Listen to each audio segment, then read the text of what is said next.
Right, so it's been a while since I've done a little update on this. You will notice, maybe if you watched the last one, that there was one of these on top of in the centre of these wheels.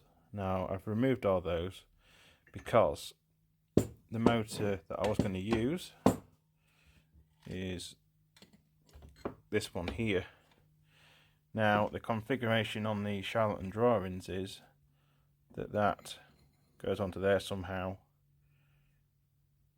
probably the other way around, and you bolt that to your bracket, and then you have another bracket down here somewhere onto there, and that keeps it all nice and tickety-boo. But the problem is, you can see there's barely any clearance there, and there's barely any clearance there with the wheel. Now when it's running, there is going to be a little bit of play. So what I've decided is do away with these motors. I'm going to keep the motors. These are 12 volt, 150 watt. So there's some power in them. I was going to put 3 in this using these motors, but unfortunately I just can't do that with the clearance. So they're going to go to a different project later on in the line. And I've ordered some 12, I think they're either 12 or 24 volt 250 watt motors, which I'm going to put one here and most likely one here. I am restricted by this, so this might get moved just down here, because you need a strengthening part in across here, because you have got the 2 stretchers, one here and one here. That is actually one of the old motor brackets. That'll just stay there, it's not going to get used. There's another one there, because the motor sits there, and then obviously that was on there, and I believe that used to bolt onto that. So we're doing away with that. And yeah, so I may have to move this just down to here. It's not going to cause any distortion or anything, because it's only getting moved from here to here. As far as I know, there's nothing going to go in here apart from the drawbar, and with that being there, you can see, so let me get my rule. You can see that there's still all that space there, so we should be right. So that's going to get moved to there. I'll mark up the holes, get the centres of these. I'll take it from the holes. I'll just offer it up, and then roughly measure from the top of here, and then I will measure from the top of this down, and that will give me the hole locations for there. So that's going to get moved to there, and that should free up quite a bit of space to put a motor here. So one there, one in here. We're going to belt drive it. I shall have one pulley where my finger is, roughly, and a pulley here. Then on this side, I will have, where are we going? We're going motor sprocket there, pulley there. So on this side, we'll probably spin the motor around, pulley sprocket there, pulley sprocket on the motor. They're probably going to end up being V-belts. And so yeah, so another motor's going to go there, and one there. And with them being 250 watt motors, I'm only going to put 2 in it, so that should be enough grunt, shall we say, to get it going.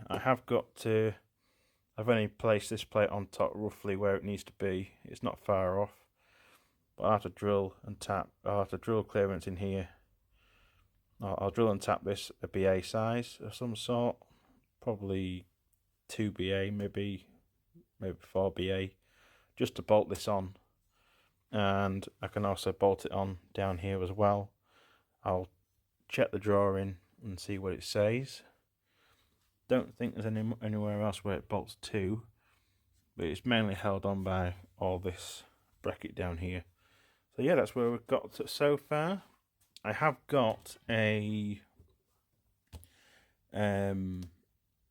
controller for it to be wired in. I'm waiting for the motors to come.